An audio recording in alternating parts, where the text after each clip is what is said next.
And we're back, ladies and gentlemen, for the second hour of our very first episode of Masks: A New Generation.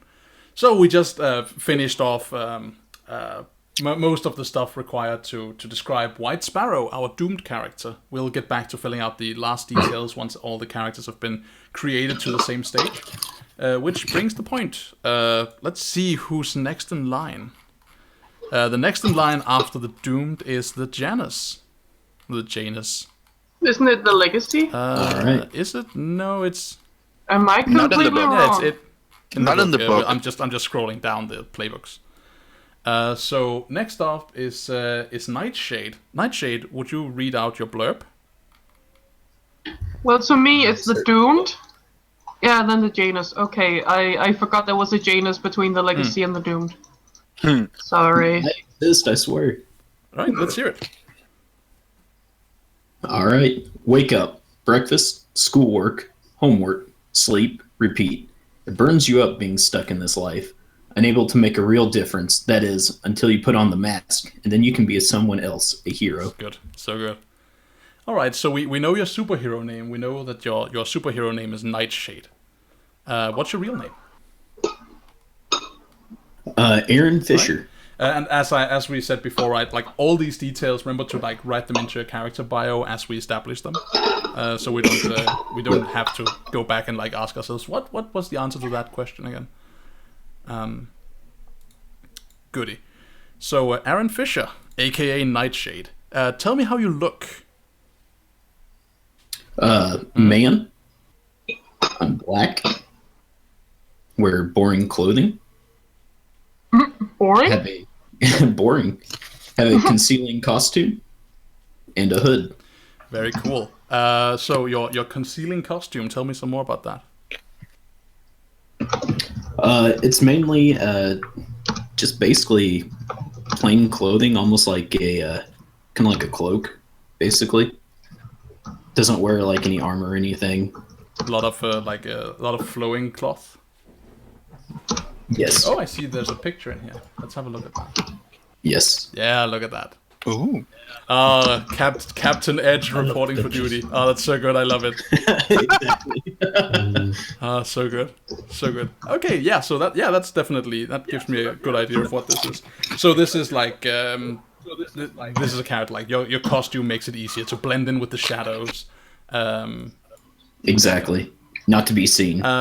Aside from your hood, which is like an identifiable feature of your costume, do you wear a mask? Mm-hmm. I think he does. It's more like a half mask, just to cover his mouth and nose, but keeps his eyes free. Cool, big fan. Such a good aesthetic. All right. So your abilities. Your appearance is unchanged by your abilities. You can keep your powers hidden. You have heightened physical abilities, strength, agility, and toughness. And what are your 2 unique abilities? I decided to go with Venom Generation and Substance Mimicry. Tell me about that. Tell me about your Venom Generation. Basically, what Nightshade's able to do is produce venoms from his body and kind of like secrete them through his skin. Oh, you don't want to be near that man when he sweats. And I was thinking for the substance mimicry is any poisons or chemicals that he comes into contact with, he can absorb into his body and then mimic them later to create different types of toxins and poisons. So it's like it's not like you're immune to it. It's like that when you get exposed to it, you can like learn to adapt. Yeah, basically, he basically immunizes himself to anything he comes into contact with. Really good. Okay. Yeah. So we have Venom Generation. So you can like essentially you can sweat venom. You can coat yourself in venom. Like, is there anything else? Yeah. Like, is that the end of your power, or like, is there room for you to explore? Like, can you breathe noxious clouds of venom, or? He's pretty new at this, so he hasn't had a lot of chance to like mess around with it. So far, he's learned to like secrete it from his skin, but Who's to say he hasn't figured anything else out So good. yet? So this is literally a character where you have to be wary when the gloves come off. Basically. Yeah, and one of the ideas too is like he uses basic weaponry and just coats it with his venom that he produces. Do you do like So like coating like a sword or like I can't remember what those throwing needles are called. Yes. So let me ask, just because I see your look right there, right? I see your aesthetic.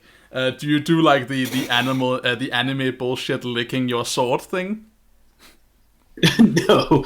Yeah. More like he just runs his fingers across it in order to coat it. That's fine. That's fine. Something more practical. Sure. I was just curious. It's poisonous musk. It's not poisonous spit yet, at least. Yeah. You don't. So. Oh god, I'm so curious about that. Like excretion of venom. Oh, I have so many questions. We'll get to that. Imagine the first time he realizes his spit is poisonous too. That would be when he kisses his first girl. That would be terrible. So what you had like a substance? So basically, substance mimicry was your other power. It was the venom generation. Yeah, venom generation, and then you have another power. Substance mimicry was the other one. What does that do? Looking at the playbook. Tell me how you see it. Basically, it's really something you don't see. It's just whenever he comes into contact with poisonous or toxic material, he can mimic it, kind of absorb it into him. That was the idea behind the substance mimicry. Oh, okay, that's good. So this essentially like sticks to your theme. It's not that you cannot copy, like you can't touch diamond and become diamond, at least not yet, as far as you know. Right. But yeah, you can like mimic toxic or hazardous substances like that. Good. That's cool. Can you turn your body into it, or do you just adapt and like sweat it out, so to speak? So far the only thing he's been able to do is just adapt to it and then like recreate it and sweat it out. So big fan. All right, let's talk about your labels. What do you have for labels? All right, the Janus has a 0 in danger, -1 freak, a 0 savior, a 0 superior, and a +3 mundane. Where are you gonna drop your +1? Probably into savior. Right. Very nice. So, when did you first put on the mask, and why? Aaron first put on the mask probably like months past he found out that he had powers. It was a big struggle for him to decide to do that, but in the end he wanted to help people because he knew enough people were getting hurt in Halcyon City. And the big thing is a struggle because he kind of sees himself as dangerous. Oh yeah, definitely. This is almost assuredly ties into your power, right? Why are you a danger? Did something bad happen? He accidentally poisoned his dad. Oops. And then subsequently covered it up as like, oh no, a brown recluse bit you.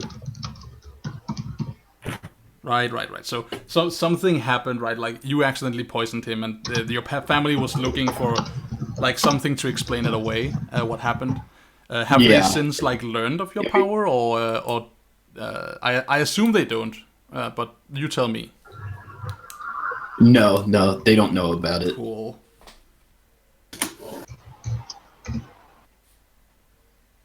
Did your daddy die, or did you just give him a very severe case of diarrhea? No, he had like a bad poison case, but he's still alive. It was close for a moment.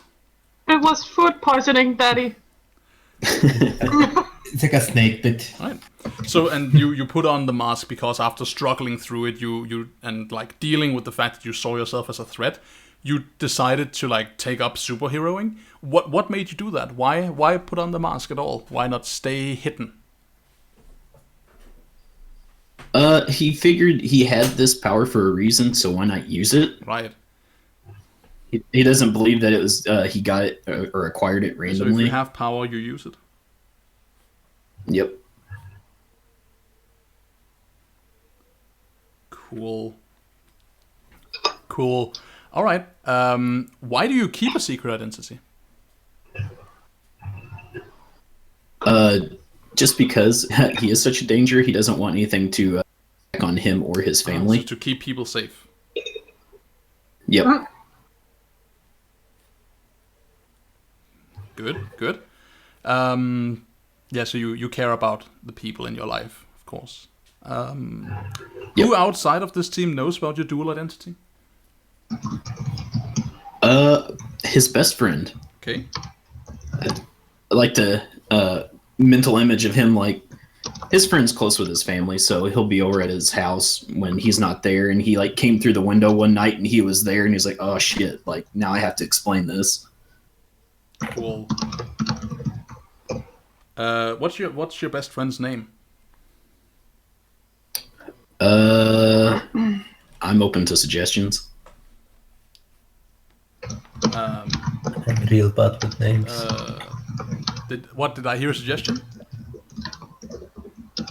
No, I'm just saying I'm bad with names. Let's say his name is... Yes. Which I assume a male best friend then? Yes. Yeah. Well, why not honor our GM and call him Daniel? Yeah, there you go. No, he Sure, is Danny. okay.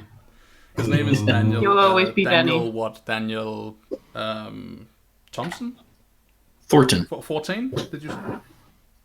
Thornton. Yeah. Okay. Let's make it better. Then he's six bang. Welcome to Attitude City, bitches. This is the new campaign setting. Oh god. What? It would be a very cool friend to have. Probably. Only if the Ninja Brian is with him. I mean, if you look at your brain. character design for a moment, right? It's basically Exactly. It is Ninja Brian. Okay, so Daniel Thornton is your best friend. Who knows about your secret identity? Who thinks the worst of your masked identity? Probably any of the anti-heroes or anti-capes. They may have seen me take down a criminal and been like, "This dude is bad news. Like he could potentially hurt innocent people." All right. So you're you have someone is outspokenly against you, right? Someone has their. You're Right. not as we established. You're not hunted yet, but someone wants to change that. Cool. Yeah. So it's some kind of Like a reporter or something. that's so good. You have your own J. Jonah Jameson. Reporter dude. What's the reporter dude? The reporter person's name? What are they called?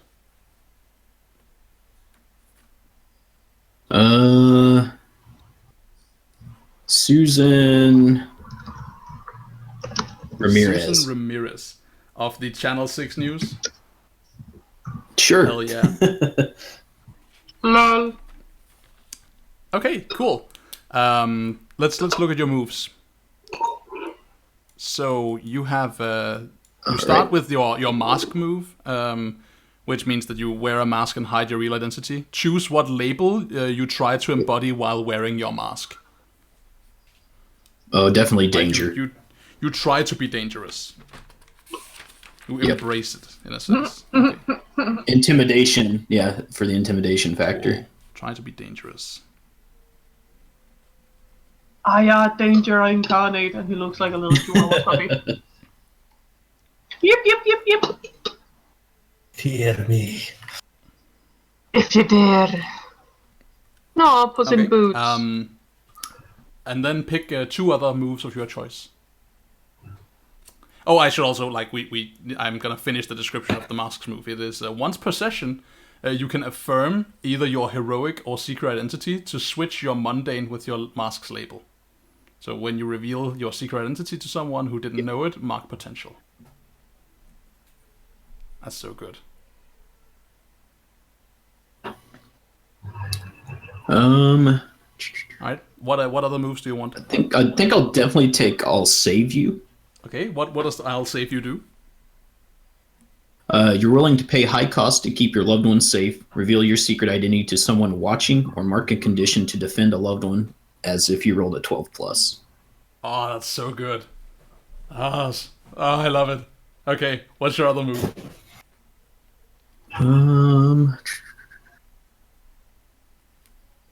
Probably I am what you see. Which is, when you spend time talking to someone about your identity, you can ask them which label they want to impose on you. Their player will tell you honestly. If you accept that what they tell you, take +1 forward and either mark potential or clear condition. Okay, very good.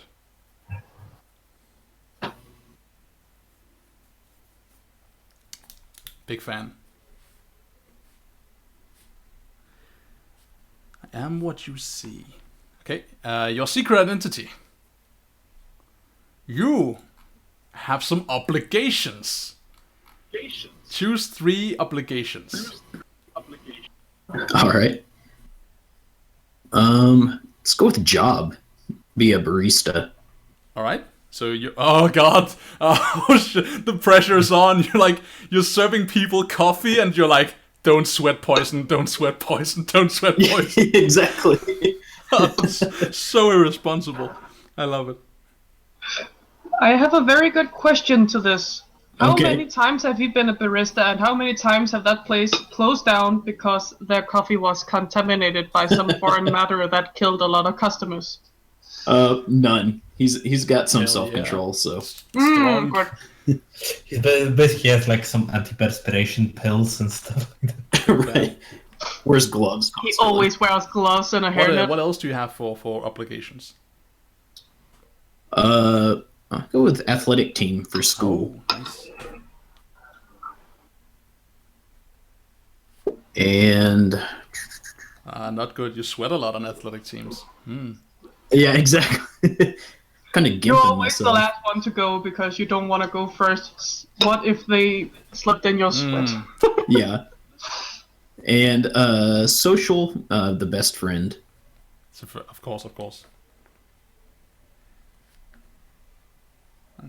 Well, he does have one good thing about being on an athletic team. Everyone bathes after, so there's minimal risk that they actually get poisoned because they don't put their fingers in the mouth directly after. Yeah, so everyone goes in to take a hot shower, and like everyone gets kind of lightheaded from the steam and just assumes it's like this is normal. this is post practice stuff, but actually it's like It's like LSD. This is just the workout this is talking. actually Just like LSD every time the showers. sedative, Right. Everyone's sedative drugged. mists. And they don't know why he always says, remember to take a shower before you go to the sauna. So we have so the mechanics tied into a secret identity is that when time passes, which is a thing that happens in the game, we roll mundane and see how your obligations are being managed, and it can go well, right? You can like get an opportunity afforded to you, or like take some kind of advantage because of your obligations. Or it could be that your obligations, like you lapse on them and like bullshit starts coming down on you. Or if you miss on that roll, you like totally flunked out on your obligations, and now everyone who cares the minutest about you are gonna tell you what a horrible job you're doing. No. So yeah, that's a thing. And as with the others, take note of your moment of truth and your team moves, and we'll move on to the next one in line. Who is the legacy? That is the legacy. So, legacy. Let's see what your character's name was. Finovar. Finovar, tell us about the legacy and read out your blurb. Okay, yeah, just give me one. Windows. Okay, legacy. You are the latest in the storied heroic lineage. A family that shares a name and a cause. Now everybody is watching and waiting to see if you got what it takes to uphold that tradition. No pressure, right? Indeed, no pressure. None whatsoever. Alright, so what's It'll be all right. your legacy name? Legacy name is The Vigil. I a little bit switched because I switched it from the family to like semi-family organization thing. Very good.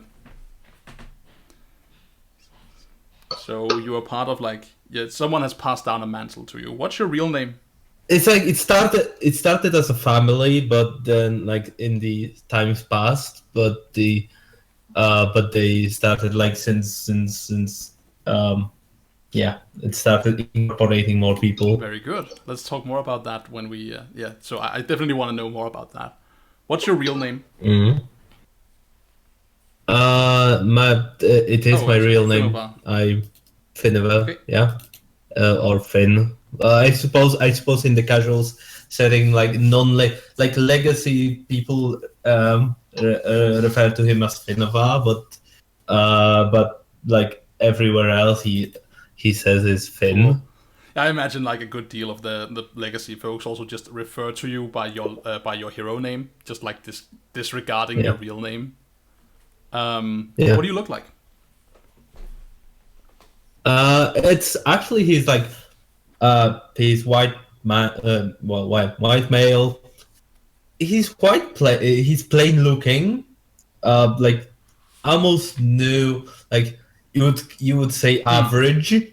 The only thing that he is actually he has like a well built physique. He's not like Superman, like chiseled, but he's basically well kept male.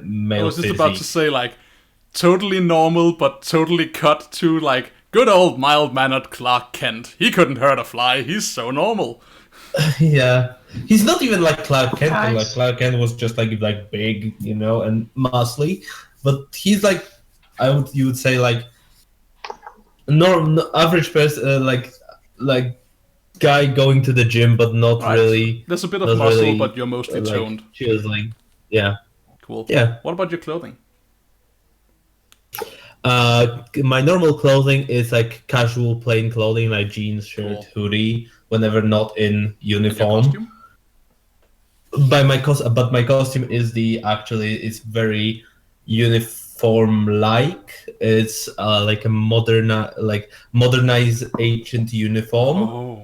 It looks traditional, but does not feel ancient. Yeah. It doesn't feel like when you look at him like he just came in from like he teleported from the ancient era. It looks traditional. It gives the traditional vibe, but it also looks modern enough to not be. So it's some kind of like a bodysuit reinterpretation of like some Asian culture. Yeah, it's more. It's probably like more flowy than the. It's probably a little bit more flowy than a bodysuit, but probably has incorporated like a patterns and obviously insignia. Oh, yeah. You got a cape? Don't like. Not yet. I were He will about probably to... that will relate to the abilities. He will probably get cape.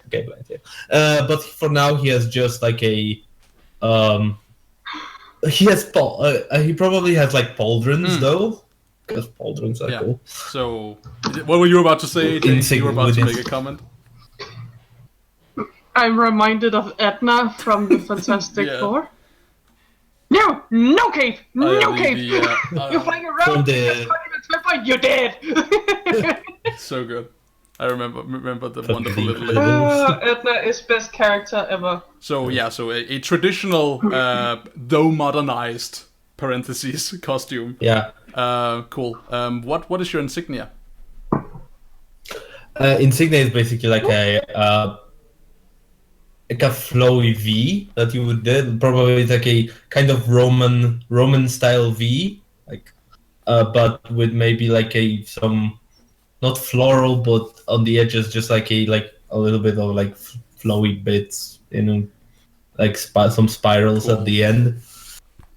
Oh, like what's it called, filigree or something like that? Yeah, something like that. Very stylized. It's not exactly like a floral pattern, but it's swirly stuff. It's swirly stuff. It looks fun. it looks fancy and looks like, it looks very traditional. Again, fits with the Of course. uniform. A little like the White Sparrow's very stylized thing down there, right? With swirly stuff and stuff like that. I have a Not stylized quite thing? Art Nouveau, but The pink, Yeah. the pink thing. There are swirls on it. Pink thing? Your picture. There's nothing pink on it except for maybe her skin color. It's not that one. The one above your name. Oh, I've disabled I have a laughing avatars. ducks. And you have a pink yeah. thing with a thing on. Yeah, I've disabled avatars, so I don't know. all right. Aww. Let's move on to your abilities. You have a suite of abilities. So I had to choose from a sets of abilities. I will not read out all of them. The set that I chose is basically five things. It's Divine Armor, Magic Weaponry, Mythic Might, Legendary Speed, and Godlike Beauty. Very good. And I had to ditch. I had to ditch two of those Which two have you things. ditched? I ditched Divine Armor and Godlike Alright, so Beauty. magic weapon, mythic might, and legendary speed. Yes, that's what is left. So tell us about your mythic might and legendary speed. Are they tied into something like strength of Ares? Yeah, Mythic Might it's a little bit of there is a I suppose the video is passed down from the ancient times. It was probably empowered by some arcane entity. Oh, very good. Because it's arcane in nature. Arcane nature was empowered, the first members of the Vigil were empowered by the, and it's passed down. It's not necessarily, it's passed down by blood and also can be passed down by the rites of initiation. So it's a brotherhood in a sense. Welcome to the family. Yeah. Welcome to the family, son. It can be both. Some obviously there are it is so long running that probably in the Vigil itself that some claim that the people that are with the main bloodline are more powerful and Is this the stuff? Is this some a good version of the shadow priesthood from the Tombs of Atuan, where they're no, someone is chosen to be part of this organization, and we go and we bring them in, right? So they. Yeah. They basically have if they somebody from the outside the main, because there is a main line that is by blood, and also there is by oath. There are siblings. There are siblings or family by oath and by blood. By blood is the main line, and by oath is the people that were chosen and picked from outside. Which are you? Are you part of the line? He's by blood. Cool.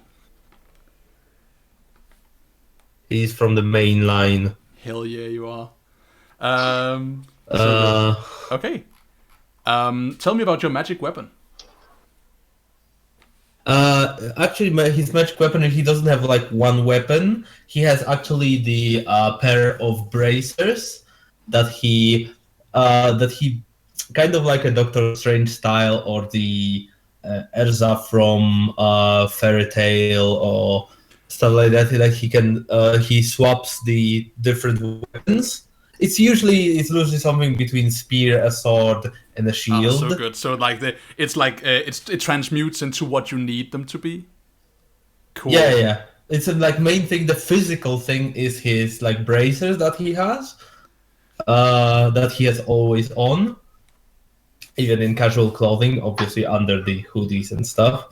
But he definitely spawns on the whim. It's a little bit Green Lantern-ish, I suppose. In that case, do you have an idea for what are they called? Do you have any specific idea of are you borrowing from a kind of culture when you imagine these things, or are you? It's mostly like European medieval for him. Maybe he's like, since he's a teenager, maybe they have like a little bit like that you can tell that the older members of the Vigil, they have a little bit toned down, but maybe the newly oathed people and newly initiated have the very like fancy and flowy because they are very impressionable.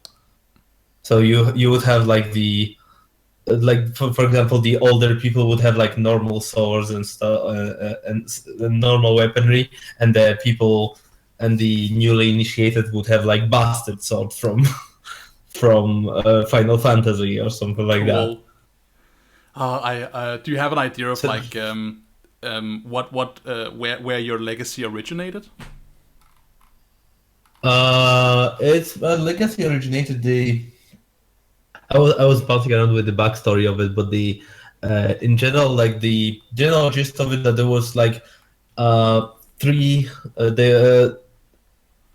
I'm not really sure like if they were influenced by any particular pantheon, but they were empowered by the outside entity. If anybody has idea for it would be. It's basically they were empowered by the outside entity to fight the basically beyond dimensional entities. So if your legacy was like that, the weapon tend to be like medieval European in style. Like, do you descend from like does this order, this bloodline that you're from, like does it date back to like King Arthur or something like that, and the head of your organization wields Excalibur? Mm-hmm. And maybe you're like empowered by the lady in the lake. Maybe Excalibur wasn't really a sword, but just the first, like King Arthur might have been the first one that had was bestowed the power. Oh, that's so good. And from there was. Like the people thought that it was the Excalibur. Yeah, absolutely. So the entity you speak of is probably the Lady in the Lake, as it prefers to be known, and like this entity speaks to whoever wields quote unquote Excalibur, like the presently the mightiest weapon wielded by the head of your legacy, and that is how they choose who gets adopted into the line from the outsiders. Is like. Mm-hmm. The lady speaks and mentions worthy petitioners. Yep, and maybe there is a couple. Maybe the head, the most powerful like version of it is held by the head, or the oldest member, the most prominent members, and the initiates have like weaker versions of Excalibur that do the same thing, like the bracers. So the bracers thing, that they are they take shapes of the different weaponry. Hell yeah. Okay, I'm a big fan of this. So this conflict has been going on in secret. This has been lost to myth for a long time, and only like with the resurfacing of when superheroes entered the public view. So too did your organization, and your legacy became known and loved. But is it like, do they advertise that they descend from King Arthur? Is it known and accepted fact that wield Excalibur? I was thinking that there is actually the division with that within the Vigil itself, because there's the traditionalists and non-traditionalists who. Basically, the non-traditionalists are of the mindset that they should be more involved with because the Vigil was created to fight the particular threat of that pan-dimensional beings of X name that are probably sealed somewhere. That Vigil keeps an eye on them. That's why it's the Vigil.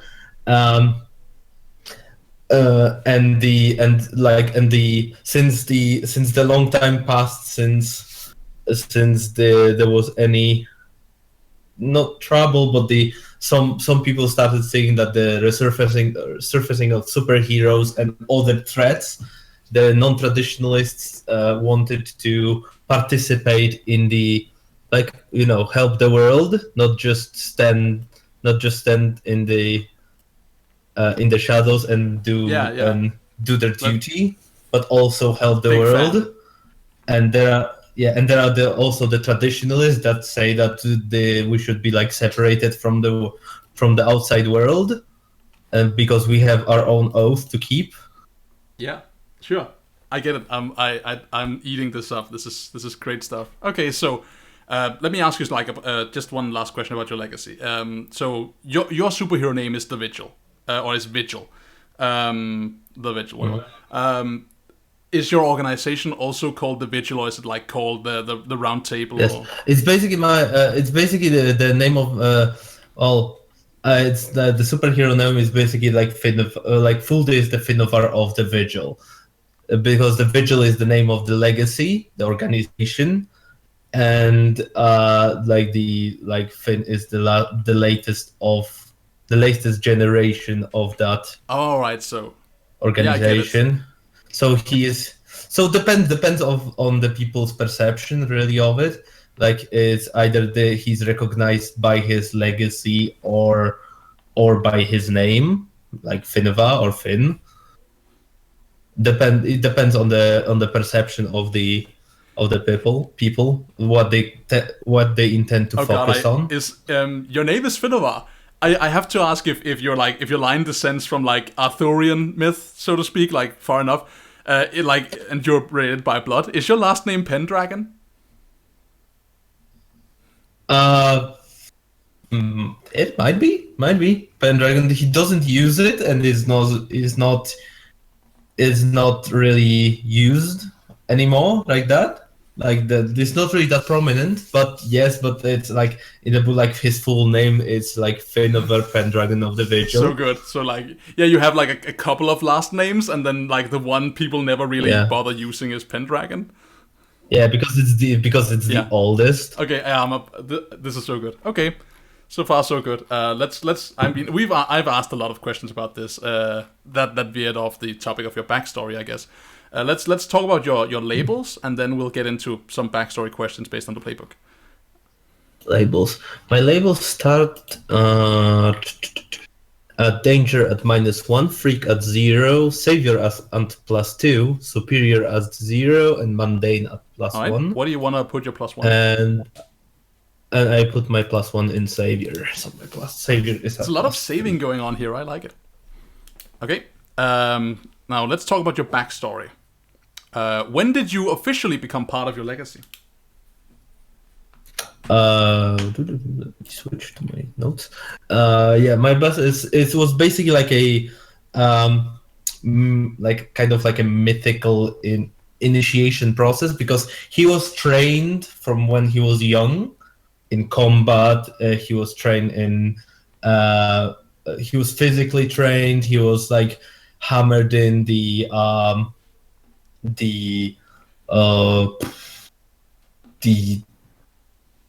rules, the mission of the Vigil, what is his legacy, the history of legacy. Your parents legacy, always treated you like they had some sort of goal in mind for you that you never understood, and they were always like, when in time, and then one day your time came. What? But he might have been like even like more secluded than that the Vigil has like somewhere is the place that the Vigil has like their headquarters that can be defined later, but that he was raised there, and then he was later introduced to the outside world in an age that he's not unfamiliar with it, but he wasn't raised in it. It's like being raised in with private teachers and stuff like that. So you had your secluded growing up, and then you were reintroduced into the actual world. Cool. So when to return to the question of when you became part of your legacy, when was that, like a year ago or something?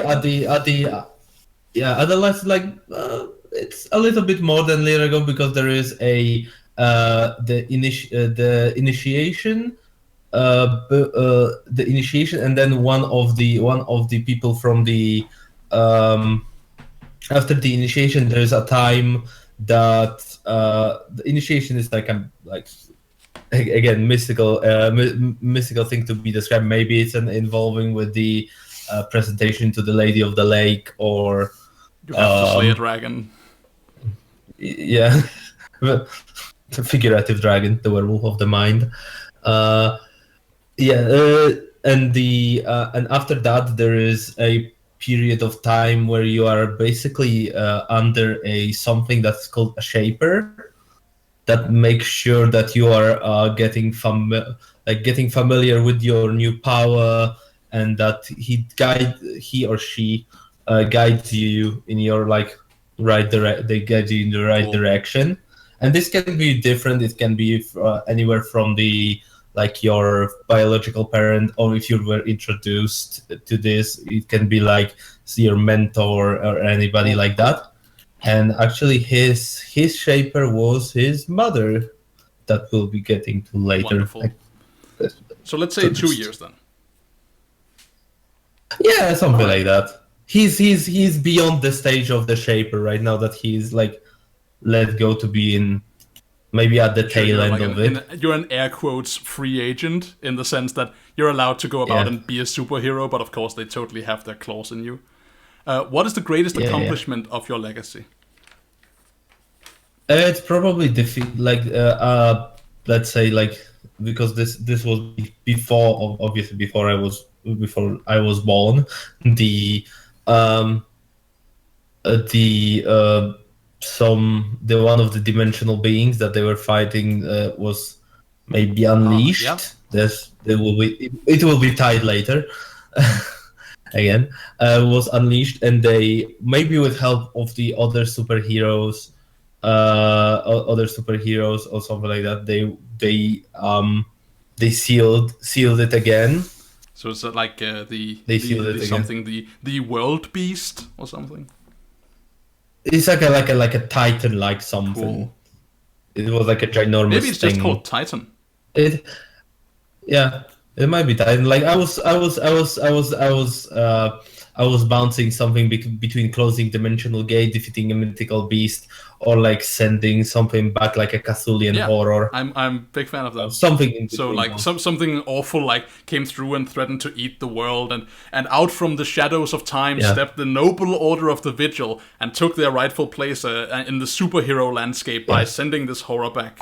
And since it's the era of modern technology, that they couldn't be avoided anymore, being out. Yeah, totally. How does the public perceive your legacy? How does the public perceive the legacy?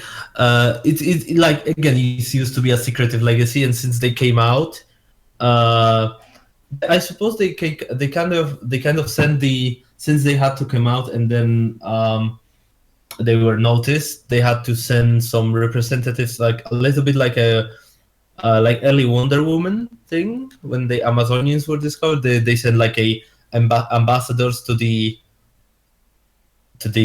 Halcyon City. Sure, I get say. The ambassadors, that they were acknowledging that they were now part of the open world, and they are known about, of course, and they are I suppose they are so still kind of with distance, most of them, that they are perceived with distanced respect. Right. Distance respect, but the would you say that's the public are overwhelmingly positive towards them, or is it boo, you're part of the Vigil? It's I wouldn't say they have a very strong feel either way. It's more of a they acknowledge who they are, but they are still kind of unsure of what the Vigil is about. So it's they've kept to themselves enough that no one has been People Magazine. Yeah. Because maybe the traditionalists were, for example, seen, because again there is that division in the Vigil, that there is an active members that go out and do stuff, and there are the traditionalists that are like maybe secluding themselves from this, and maybe publicly some on the occasions denouncing or denying the involvement, official involvement. Okay, so they're known to exist. They're people like it's kind of foggy how people feel about them. They did some superheroic stuff, so there's like probably like a majority of people who at least remember them for doing something good, but they're not yet like they're not public. They're not Superman enough to like be universally regarded as the good guys. People are like kind of like on the fence about how to feel about them. Yeah. Cool. So, how does your legacy tie into your reasons for being a hero? I think we've touched on that. Yeah, you were trained from a young age. Yeah, the thing I've written before is that I was born into a purpose. My entire life, it was hammered into me that I am the next one to bear the responsibility. Now both, and since the division, again, I will said later. Now, both my responsibility is technically both to the vigil and to the world. Cool.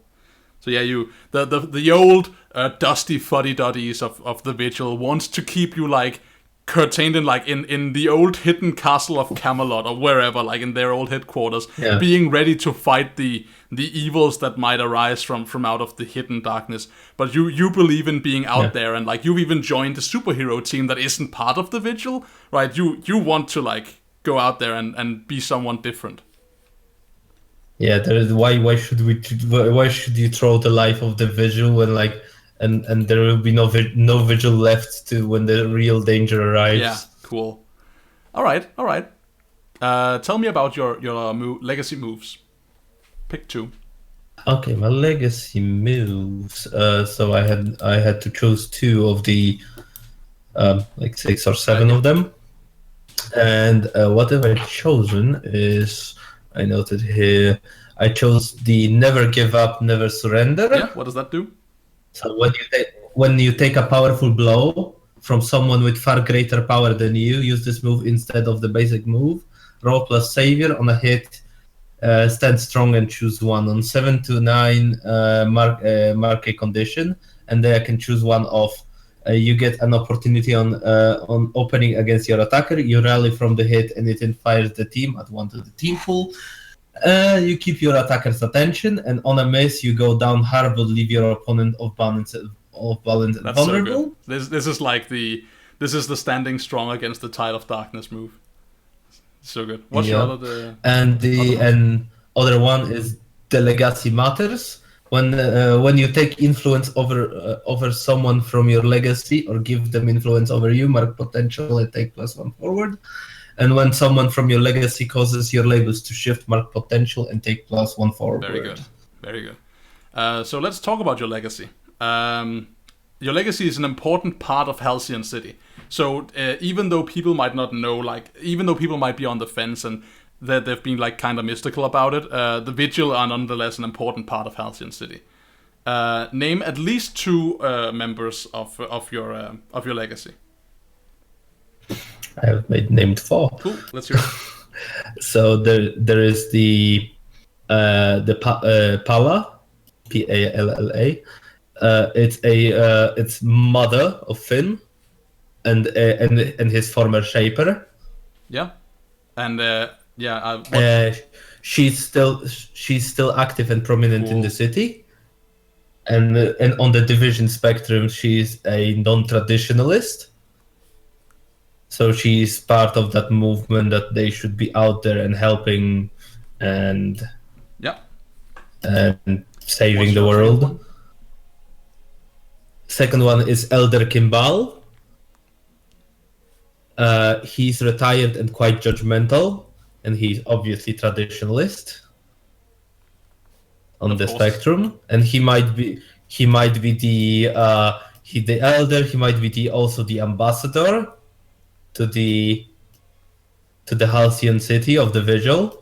That is like maybe he speaks for the official Vigil. Okay. And the third? There is Mishra. the old sibling. He's the next possible member of my legacy. He's he or she, I haven't decided really is they. Let's say they. I haven't decided on the on the gender yet. Currently on the tail and they are currently on the tail end of their training, and soon to be initiated. And there is a rumor or a talk that after they are initiated at some time, I might be depending on the performance, I might be chosen as the shaper for Mishra. And you said that was your older sibling? No, there's oath sibling. So Mishra is the they are not individual by blood, but by oath. Right. And technically, and they are considered like my sibling, but not by blood, but by oath, because they are about like nearing the similar age. They may be like, if I am 17, they are like maybe like 14. Okay. Maybe approaching 15. And your fourth? And the last one is Soren the Shamed, or formerly known as First Watcher Soren. It's the greatest opponent your legacy ever faced, and it's still at large. And this guy is the traitor to the legacy that tried to tying into the before the unleashing of the horror. He's actually the guy that unleashed. He broke like the seal or whatever that was called holding it in. He unleashed it, and then after. And so when Vigil was busy defeating and putting the evil back in the cage, he just skedaddled from there. Shamed. And he's still at large. So good. Yeah. So so he's a traitor to your order. Yeah. He probably like recognizes himself as the first Watcher Soren of the Watcher Soren. Yeah. And the vigil officials were like recognized like Soren the Shame though. Is he like is he like a descendant of Mordred or something? He might be, and he's definitely a part of the. That's actually my consideration, if he's part of the main bloodline or if he is part of like.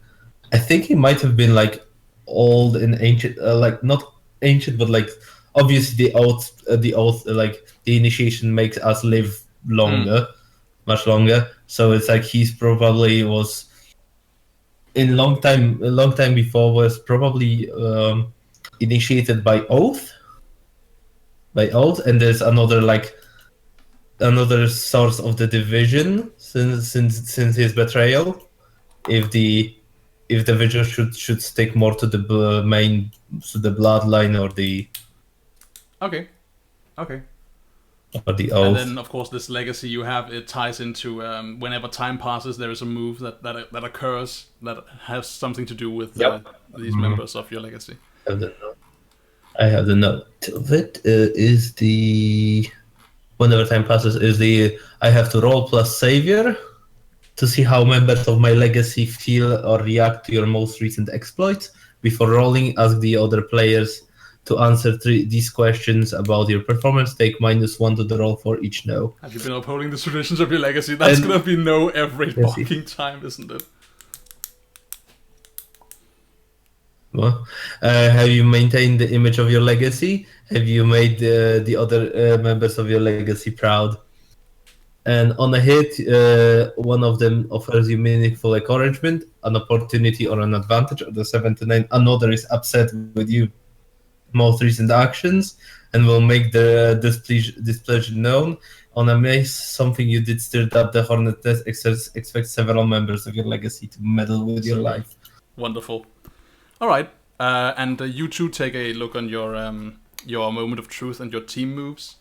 And we'll be grabbing another break here. When we come back from the break, we will be finishing off our last team member, our Nova, and then we'll round off all the character questions, and we'll get into the game.